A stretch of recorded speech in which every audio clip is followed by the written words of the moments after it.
Hi everyone, thank you so much for joining me today. And today I am going to make a doily bunting.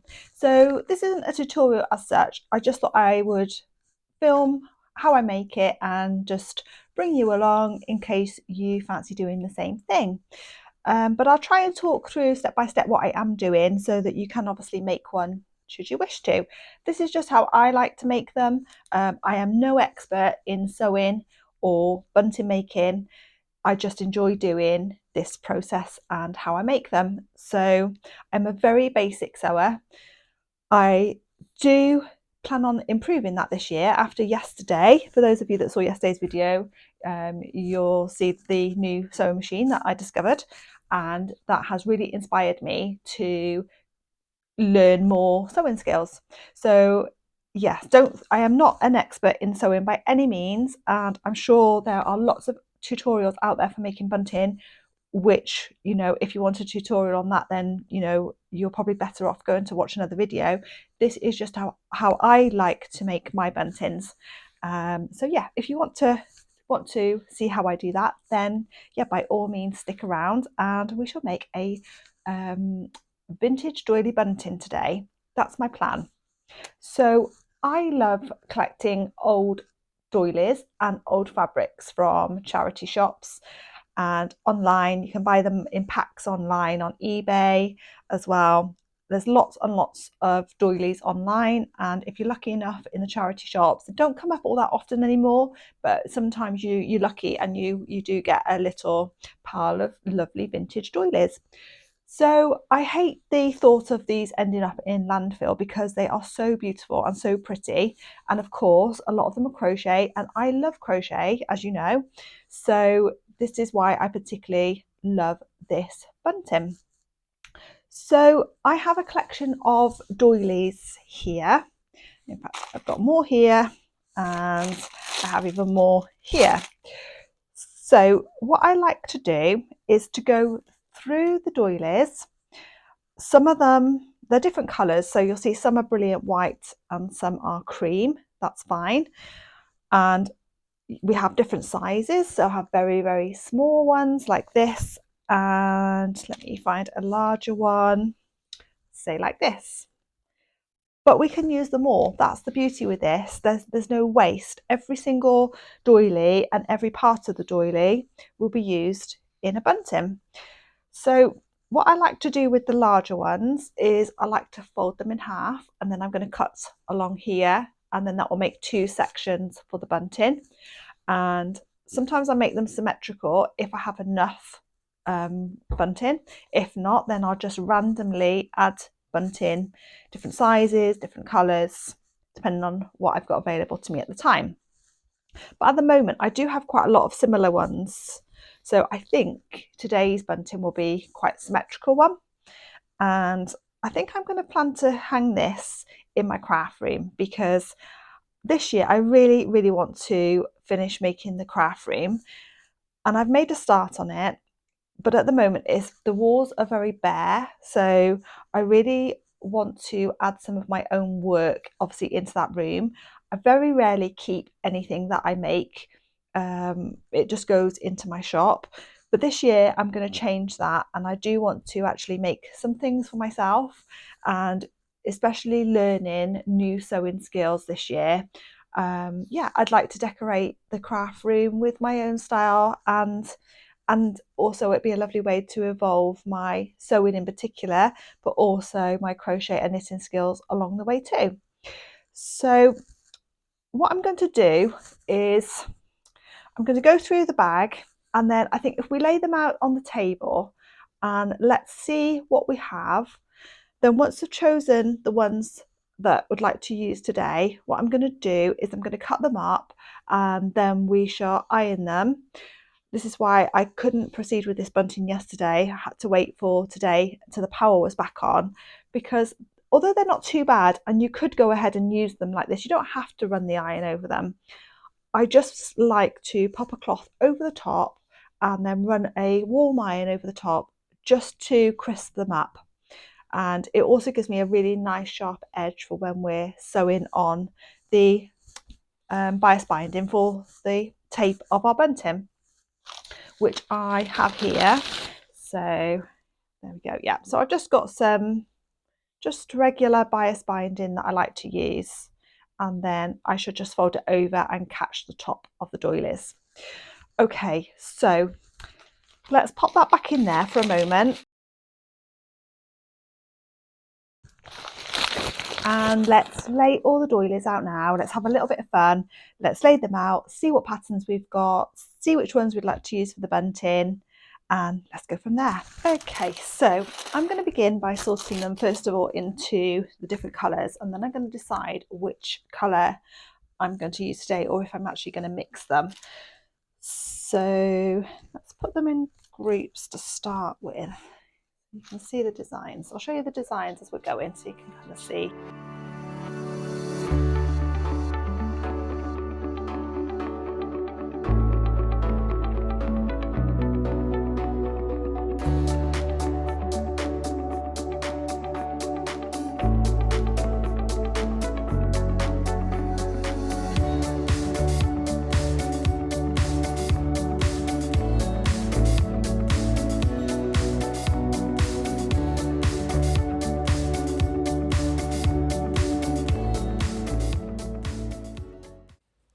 Okay, so after sorting through the two piles, I feel the white pile is best suited for Christmas because a lot of the doilies look like little snowflakes.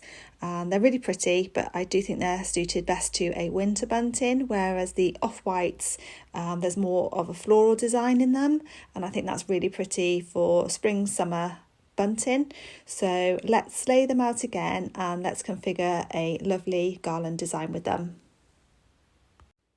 Okay, so I'm just going to go through them and I'm going to find the biggest doily, and that I think will be the beginning of the bunting.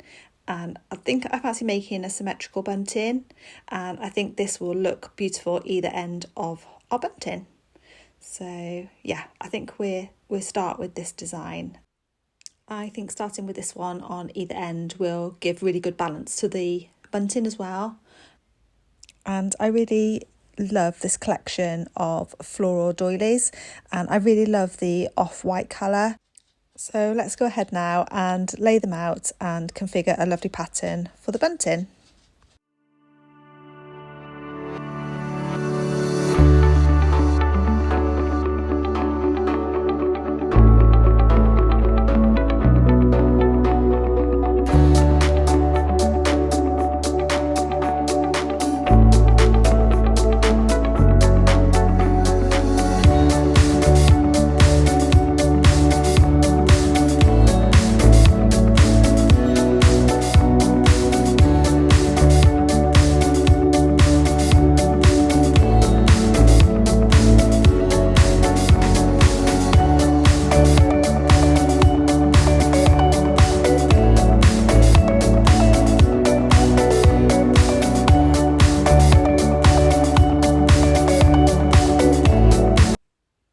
Okay, so I'm just playing around here with the styles of the doilies, and I'm just trying to configure how I want them to be. I'm not sure, laying them out now, if it's going to be too heavy on the ends, and whether this one here, whether I need to move that one, or whether it does look nice going in size order.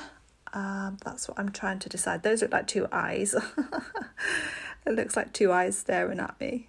But yeah, it's a pretty doily, so it's staying in. And this one I thought might be nice as the centre doily, and then replicate the pattern on the other side of that doily. So we have like a centre hanging doily, one that's not actually folded in half. I thought would be quite a nice design. So I'm still playing around. I think there's another doily that I spotted earlier on that actually might look quite nice in these as a centre, and that's slightly bigger than this one. So I'm just going to have a look for that one.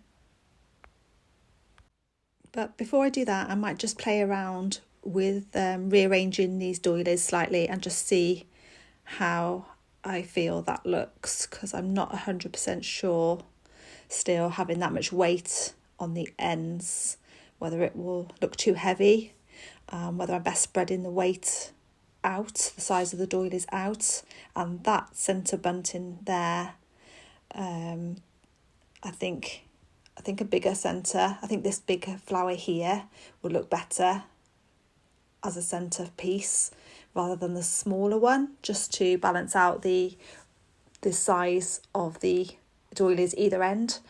So I think I'm happier with this design. I think that looks really pretty.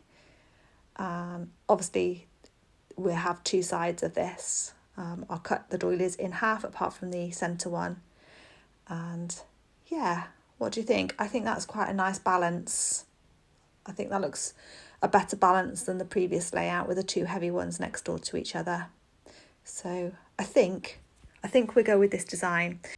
So I'm going to go ahead now. I'm going to cut the doilies apart from the centre one, and then we'll take them to the ironing board and give them a quick press before we move on to attaching them to the bias binding.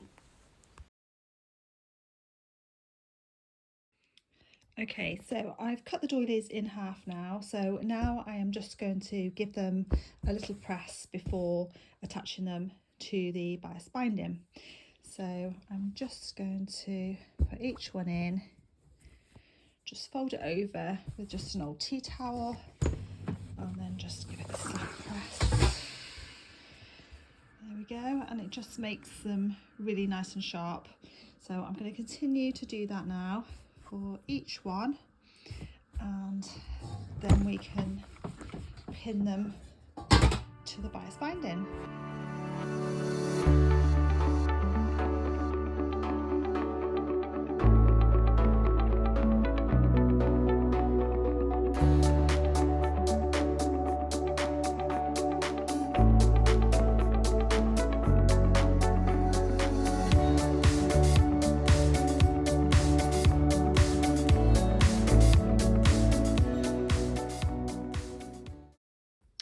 Okay, so I have now ironed all my pieces.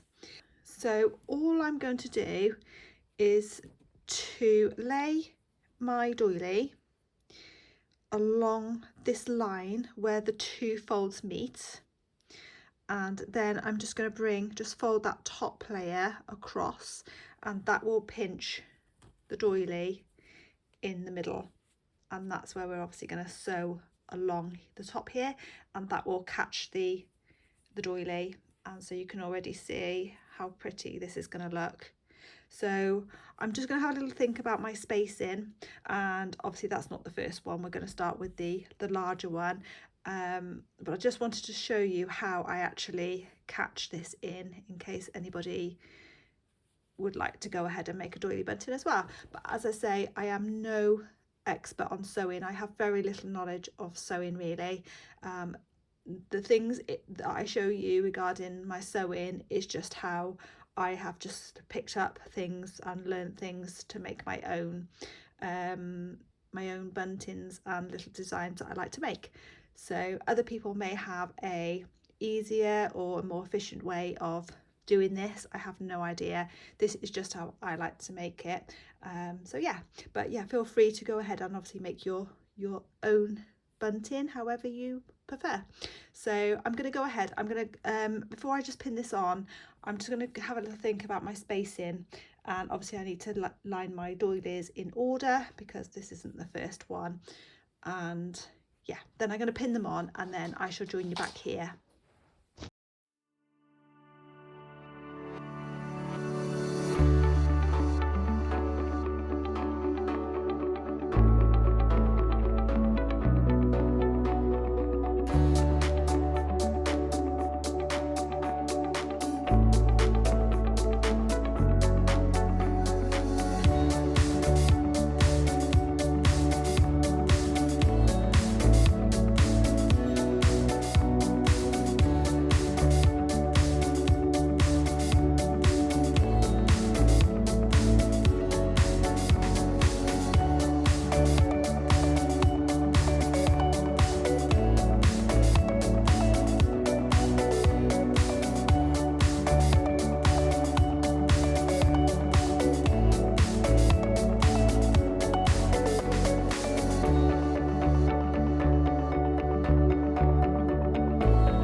so I'm happy now that I've pinned in place the doilies, and I've left 2-inch gaps between each doily, and at the very end I have left a 10-inch tail.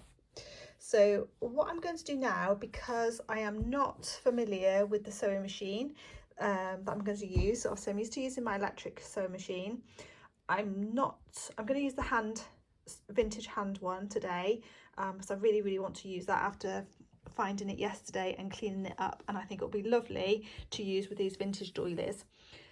So I have no experience in using this machine, so what I'm going to do is I'm actually going to run tack-in stitches along just to try and help me catch the doilies, because this is quite tricky at the best of times, because you have very little fabric to grip in, and it's very easy to miss a little piece that can come out.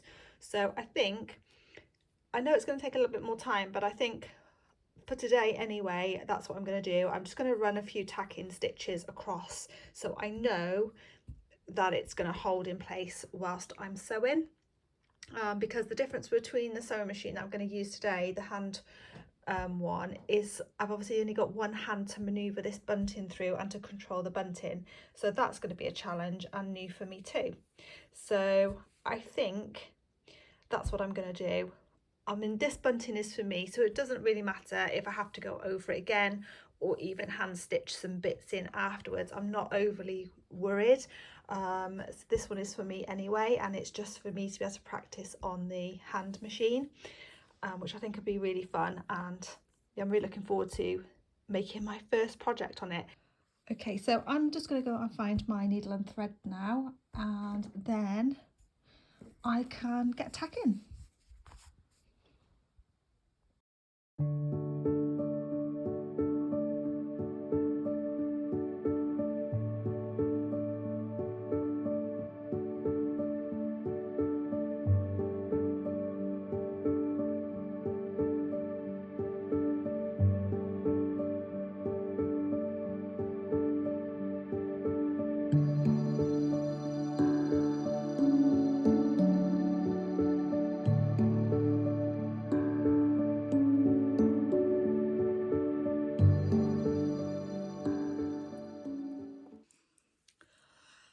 Okay, so I'm ready now to put this through the machine, and all we can do is keep our fingers crossed as to how this turns out, because as I say, this is the first time of me using this machine.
Okay, so we have a bunting, that's the good news. It was very strange using it to make something like the bunting, which I'm used to just pushing through the electric machine very quickly. And obviously you get used to working your own way and how to handle the fabrics and things like that. So this was obviously completely different. It handles completely differently through this machine. You haven't got the control over the fabric like you would do on the electric, because obviously you've got both hands. As I said before, this one you've got one hand to try and maneuver the fabric and keep a straight line. I found it easier when it was going through the machine when I had one hand either side like this to kind of keep the fabric in line. That was much easier, so I should definitely do that. That felt comfortable, that felt right, and I was able to pick up pace with it a lot more when I was using it like that as well, rather than just pulling it through or guiding it, because obviously you haven't got the control then. So for me, using it again, I shall definitely hold the fabric like this with the one finger either side of the needle there going through. I felt that gave me a lot more control over my sewing. So the big question is, have I managed to catch the ends in?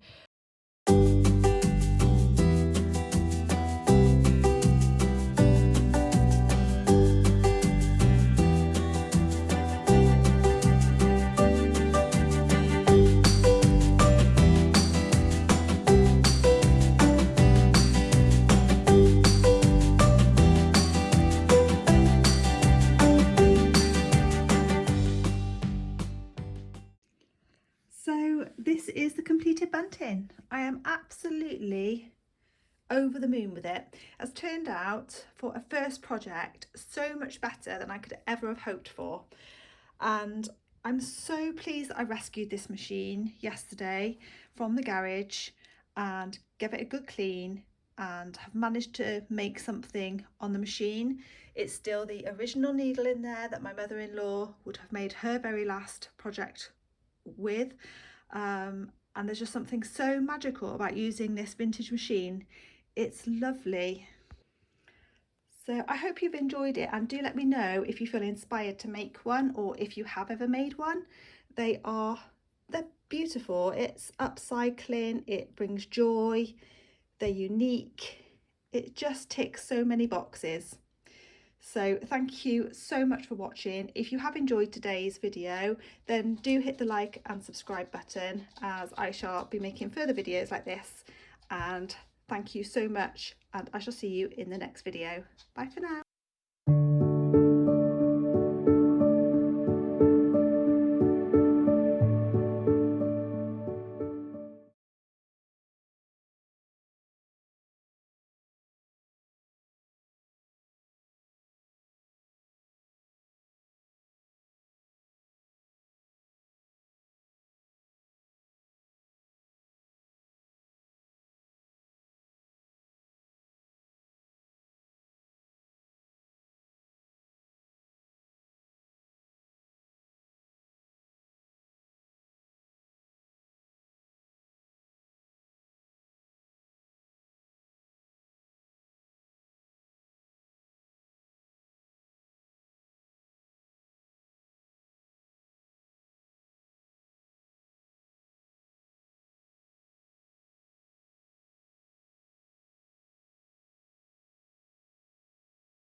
There's only one way to find out, and that is to take my tacking out. So here goes.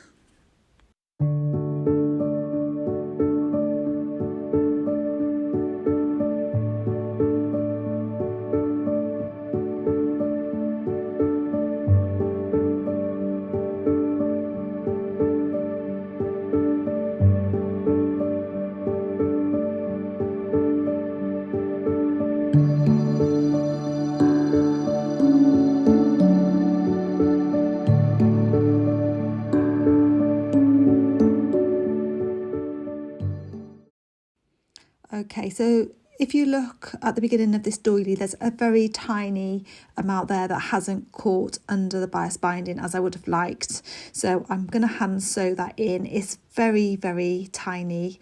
You know, for a whole bunting, that's not bad. I'm really, really pleased with that. I'm just going to finish off checking this here in case there's any more.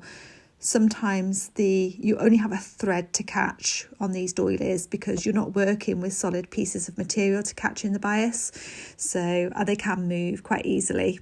So just have a look. There's another tiny bit here. I'll just try and show you. It's so tiny. I'm really not too concerned. So I'm just going to pop a little stitch in there by hand now, and that will be the bunting complete, and then we can hang it up and have a look.